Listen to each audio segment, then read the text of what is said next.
Chapter 2 The Viking Spirit. "There was another boy," said Marcel. "Another boy indeed," said the man. "Your busted lip already told me that." The man was René de Laudonnière. A merchant sailor, René was a man of noble birth who preferred a life among simple folk. He was some 30 years of age and already balding, and he might have been mistaken for his own servant as he rolled up the sleeves of his plain gray shirt and wrung out a cloth from a well's bucket. But the other boy, I know exactly who started it.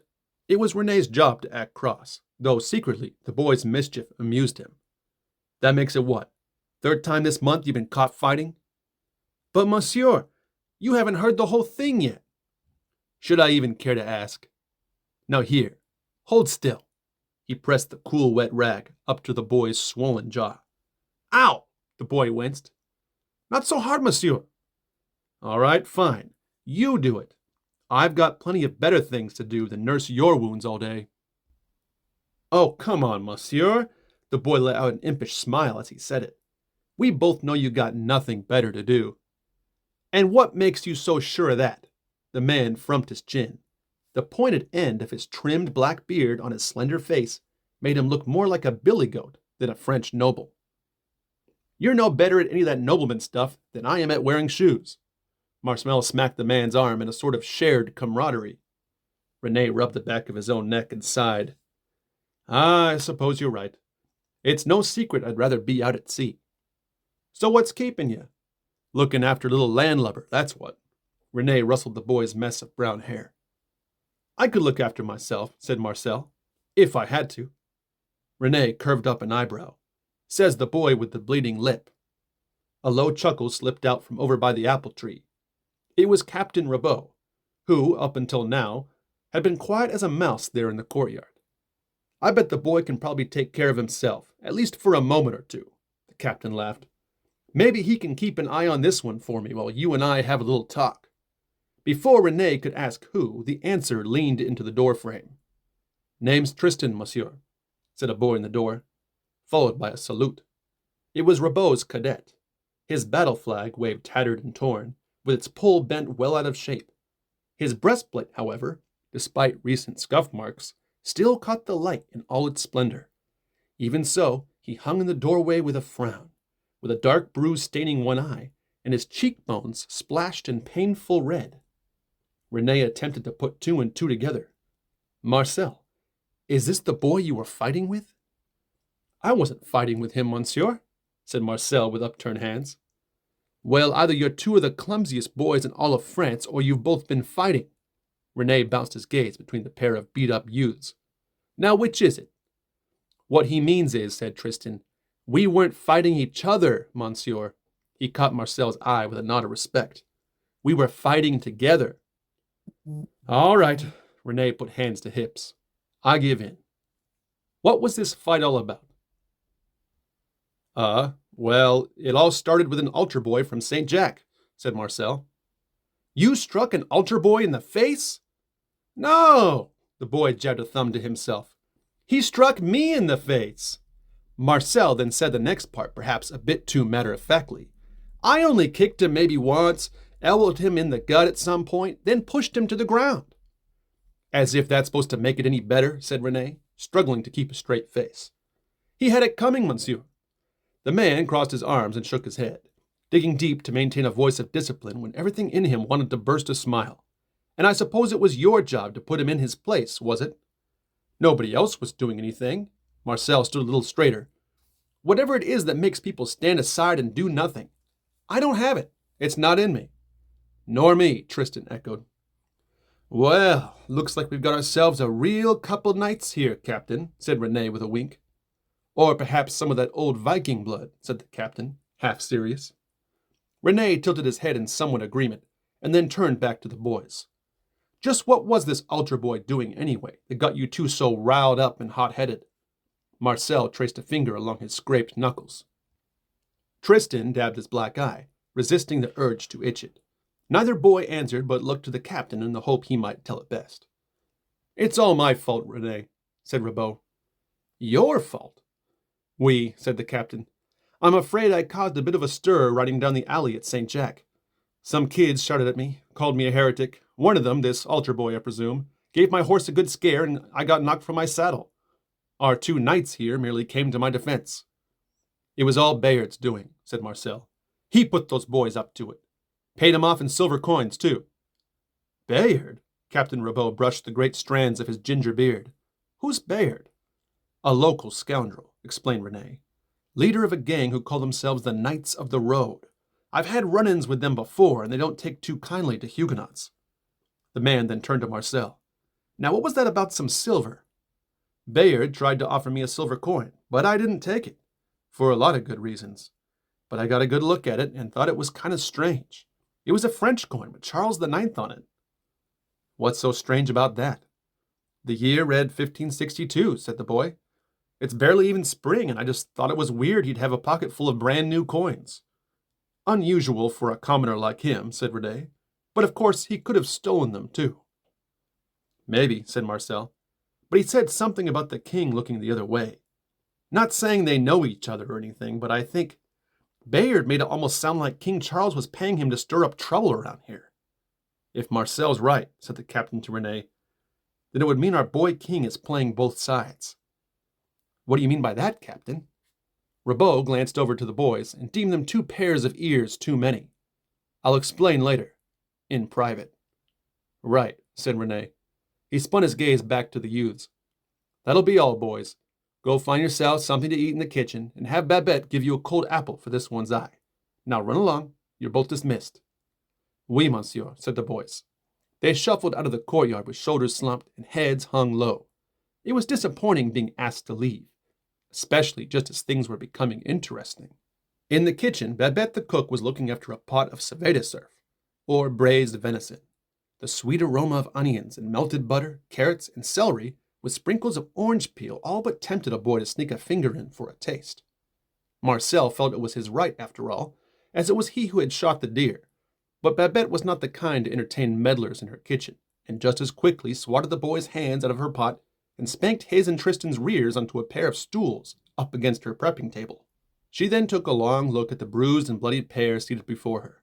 The boys let her think what she wanted, as there was little interest to go over the whole story again. Babette wouldn't want to hear it anyway.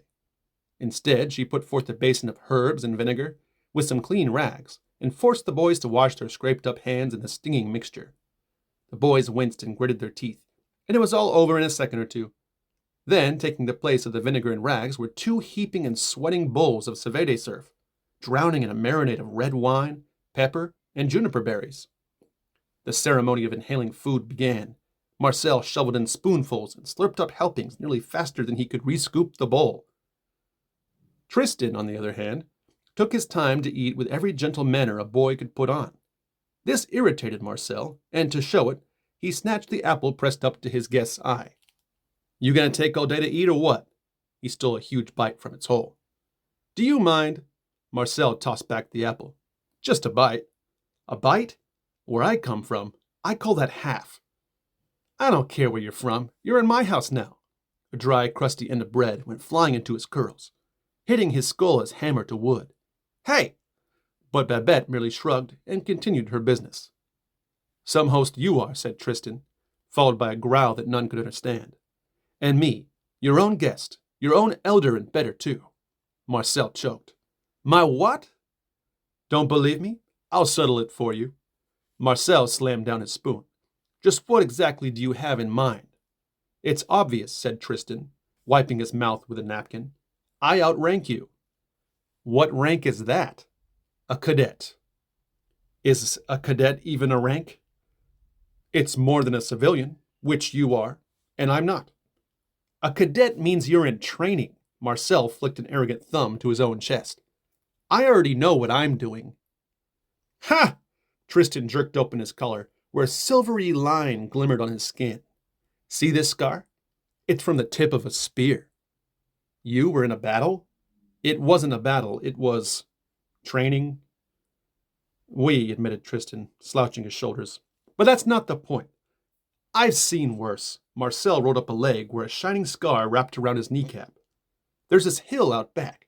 When it rains hard enough, the grass gets good and muddy, perfect for sliding down. On your back? Or your belly, but I like to slide on my side, feet first. And this one time, a patch of rocks hit my knee on the way down, ripped it clean open. There was blood everywhere. Ooh la la! Babette thought she'd have to stitch the skin back on like a patch. So what'd she do? Well, Marcel paused. We cleaned it up some. And it wasn't as bad as we thought. Not much of a story then, is it? But here's one. For the first time, Tristan beamed a grin to Marcel. I was visiting my cousin who raises thoroughbred horses. We were out riding one day. Let me guess, you fell off. What? No, you telling it or am I? Sorry, go ahead. Anyway, we were back at the stables when I got bit on the head by a taon. What's a taon? A big, horrible fly. Some people call it a horsefly. Oh. I didn't think anything of it getting bit at the time. You know, bugs will be bugs. But the next day, the bite swelled up to the size of an apricot. A whole apricot sticking out of my head. Got real sick, too. I was in bed for days. Thought it was to be my end until it turned out it wasn't even a bite at all. What was it then? The fly had laid its eggs in my head. My mother had to pick out the larvae one by one as they wiggled their way out of my scalp. After that, I started to feel much better. But my mother, on the other hand, I don't think she ever recovered from that. Oh, disgusting! A sparkle in Marcel's eyes then became very plain to see. All right, my turn. This one time, a bee flew into my ear and stung me from the inside out. Now that was painful. For a while, I couldn't even hear. Honestly, I thought it'd get better, but when it didn't, Babette put a candle up to my ear and took a look. Found the bee still lodged inside. And let me tell you, shaking a dead bee out of your ear isn't easy. And on the two boys went without checkmate, actually enjoying themselves without trying to win. Though neither of them cared to admit it, nor could they if they wanted to, for there were no spare breaths taken between glorious tales of injury and accident. No, what was happening remained unspoken. They were becoming friends. Hey, Tristan, can I ask you something? Sure. What do you think they're talking about? Captain Ribault and Monsieur René, that is. Tristan gathered his clues.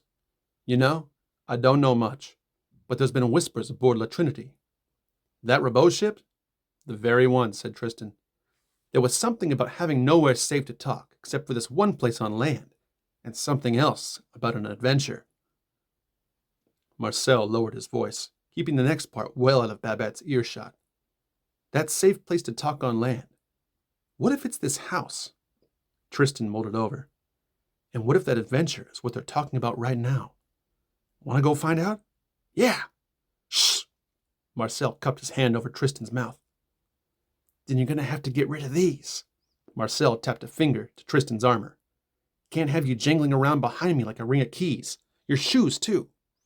The boys headed outside, one at the heels of the other, each running their mouths with a glorious scheme. Before long, Tristan's helmet, breastplate, and shoes were propped up against a tree in such a way Babette might believe someone was really sitting there in the shade. To complete the illusion, they laid down a board of trick-track, a French game not unlike the backgammon of the rest of the world. Follow me, said Marcel. Their bare feet padded around the back of the house, where an outer stairwell led up to the second level. The boys snuck through the upper hallway, quiet as cats on the hunt, and found cover behind some lattice and vine along a balcony that faced the inner courtyard. Thrilled with themselves, the two boys leaned in, their eyes of wonder poked out from the holes in the lattice. Somehow, the extra inch made them feel they could hear better. The men were seated right below. They poured red wine in the apple tree's shade and knifed wheels of cheese from trays with cucumbers beside servings of Babette's Savete surf. And this is what the boys heard them say. Oh, come on, René, where's your Viking spirit? My Viking what? France always seems to be the last place one expects to find Vikings. Yet here they were in the land of Normandy, the very place where you and I were born. You see, we're descendants of Vikings, René, children of the old Norse people, with their longboats of one sail, their kite-shaped shields and rounded helms, seated at history's table beside the ancient warriors of Greece and Rome.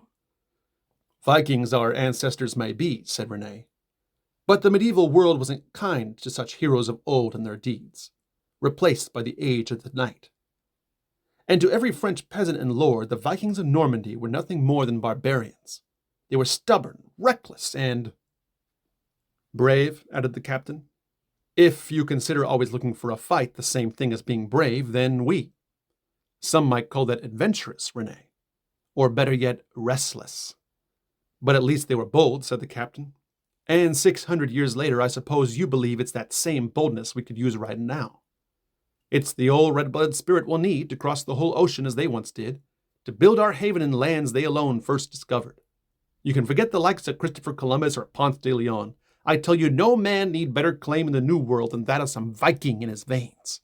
But these days in Europe, there's a new code to sail by. Or haven't you heard, Captain? Doesn't matter who's first. What matters is who remains.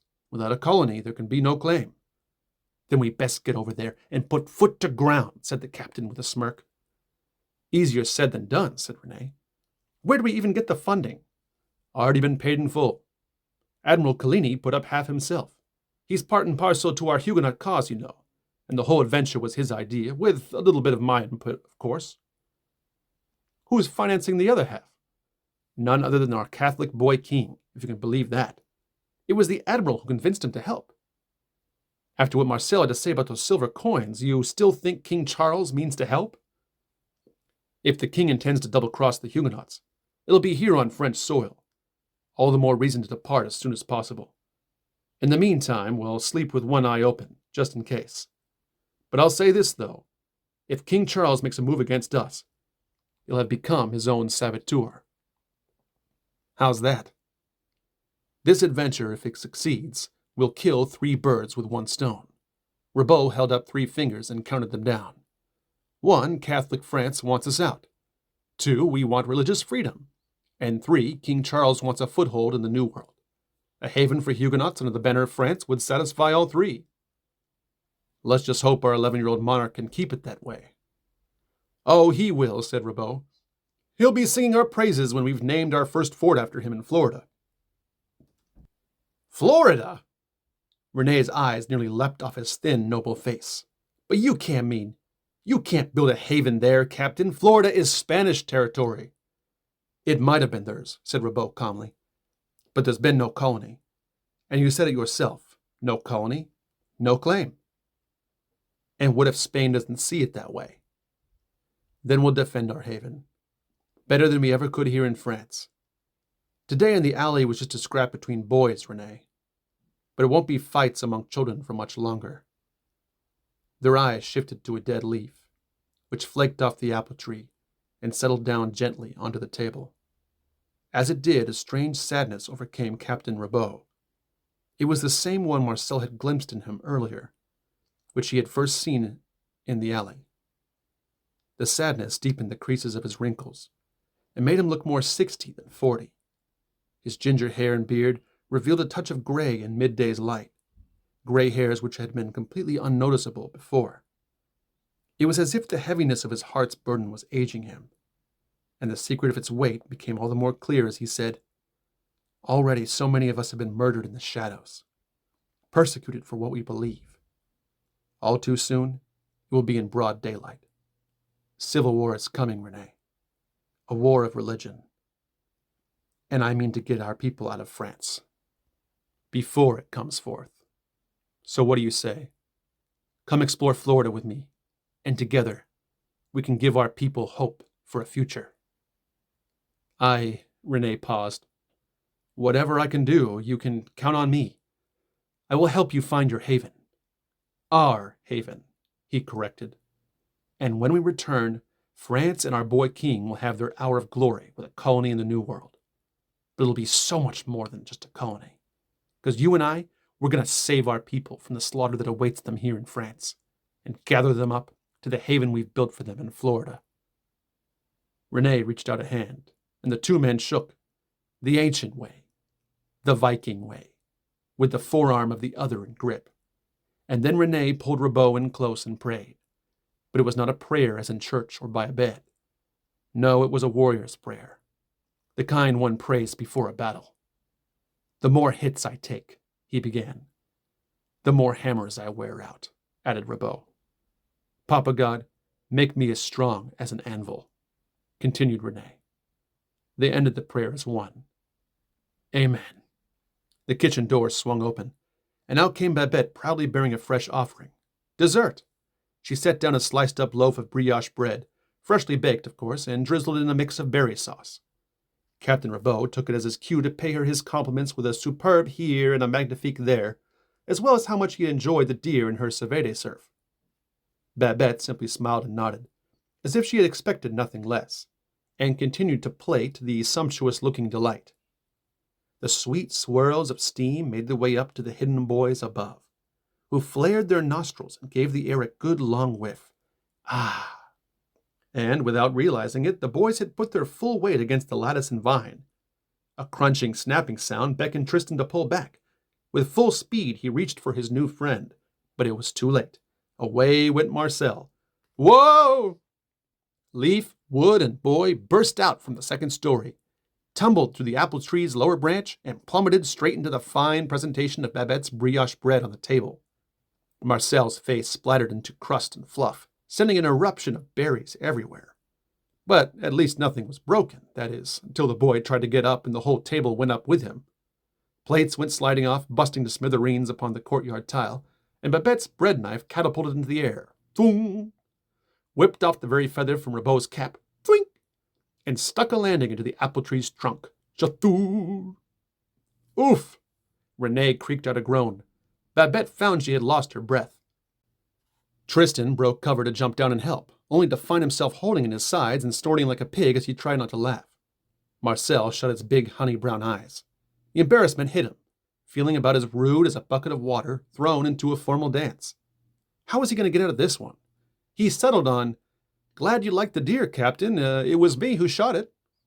As the boy held out his hand with berry sauce dripping from his fingers, Captain Ribault rediscovered something for the first time in a long time. A full smile. He wrapped his hand in a napkin and helped the boy up. "You must be a fine hunter, then." He tipped his feathered cap. "Merci."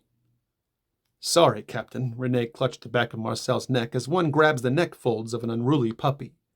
"This boy, I'm afraid he's a little more than I've bargained for at times." He gave the boy's neck a little wiggle in a sort of pretend discipline, and then gave his curls a shake. "He's got the Viking spirit, all right," said Captain Ribault. "Just who is he to you, anyway?" "Marcel is my ward," explained Renee. "An orphan I came across in the—" "Ooh, please, monsieur, can I tell it?" Renee let out a sigh. "If you must." Marcel took over, perhaps a bit too enthusiastically and with a flair for drama. "You see, I was living in the woods with that Bayard scoundrel. You know, the one you met today. For years, I was getting pushed and kicked around by him and his other knights of the road when I finally said to myself, 'Marcel, it's time to run off. You've got no place to go, but you know how to hunt.' So away I went into the forest, all by myself. Then this one day, I had my bow locked onto this big hare hopping across the thicket. I took the shot, and my arrow went flying. Just then, from somewhere else in the thicket, a crossbow dart came sailing by and hit the hare same time as me." "I was the other hunter," said Renee. "The kill rightfully belonged to both of us," said Marcel. "But Monsieur Renee was kind enough to leave me the hare fair and square. I did, however," added Renee, "offer him the services of my cook. And a bowl of hare stew later, it was decided among the three of us he'd stay." Ribault raised a ginger eyebrow. "And is that all you can do for him? A roof over his head and nothing more?" There wasn't much on the boy to show for Renee's generosity. Marcel was barefoot in a pair of scratchy pants made of a canvas material, which he kept rolled up at the knees. There was no leather belt to hold up his breeches, but rather an old frayed rope tied around his waist. There was a fresh rip in his shirt, too, which was a man's shirt and nearly all too big for him, and his curls were ringed with dirt. But of course, those last two things were a result of the fight in the alley. "Don't let appearances fool you, Captain. I've bought him plenty of fine things. The problem is he just won't wear them, and I'm not the kind to make him. But at least my cook keeps his belly full, and we both keep him company." Renee winked at Babette. "Or maybe he's the one keeping us. Eh, Babette?"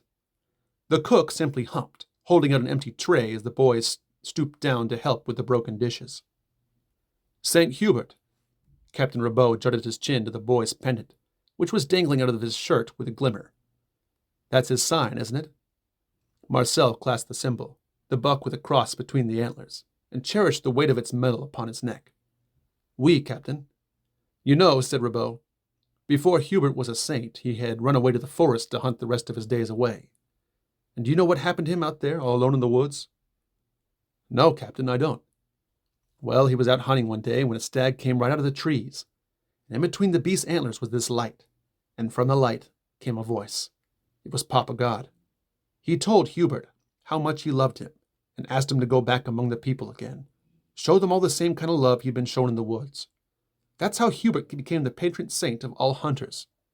The way I see it, you and Hubert have got a lot in common. Yeah, I guess you're right. Marcel scrunched his nose.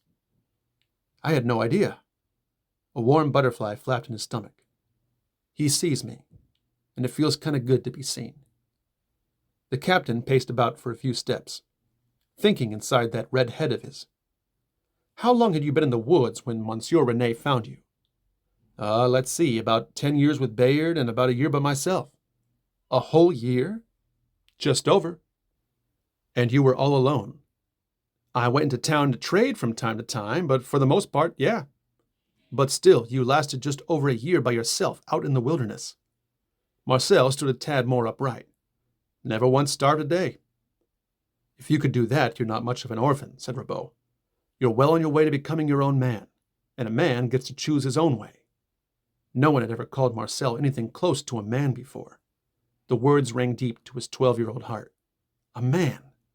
Captain Ribault's words might as well have been the promise of knighthood. Now I'll ask you something man to man, and I'll tell you a real man always answers with the truth. Ribault's tone changed to a hint of a temper. How much did you overhear from my talk with Monsieur René? Tristan attempted to butt in. It was all my, I'll deal with you later, cadet, said the captain, without so much as breaking his gaze with Marcel. Right now it's Marcel's turn to stand on his own 2 feet. And I'll ask you again, how much did your ears overhear? Most of it, Captain. Marcel blushed with a shrug. I think. To everyone's surprise, Ribault dropped the stern act with a cheerful voice. Good. That saves me the trouble to go over the whole thing again. You should come with us to Florida. Me? Why me? We could use a hunter like you, said the captain. You might even teach us a thing or two about living off the land, the way you did in the woods right here in France. You honor me, Captain, and I you. Marcel frowned, looking down as he traced a courtyard tile with his big toe. But I've no place among you. What makes you say that? Marcel hesitated, but decided the truth carried no shame as he looked up. Because I'm not like you, or any of you Huguenots. I'm not a Protestant, and I'm never going to be a Protestant. I'm a loyal Roman Catholic, the boy exhaled. And I always will be. Ribault said nothing at first. He rested his hand on his sword, and Marcel watched as a bead of sweat trailed off the man's palm and ran down the length of his scabbard. Maybe he thinks I want nothing to do with him, thought Marcel. But that's not it at all. It's them that'll want nothing to do with me. Then Ribault said something that cut through the lies. You're bold, he said. I like bold. I need bold. So you're not a Huguenot like us. Who cares? I don't. And if anybody does, they'll get over it. Because what we aim to do is something new. Something never done before. We're going to build a place where any can belong. Where any who venture there will be free to live whatever life Papa God shapes for them. If that's you, then join us just as you are, and expect no one to change your ways. For no matter what you believe or how you worship, you and I stand together before our Papa's throne. So, you in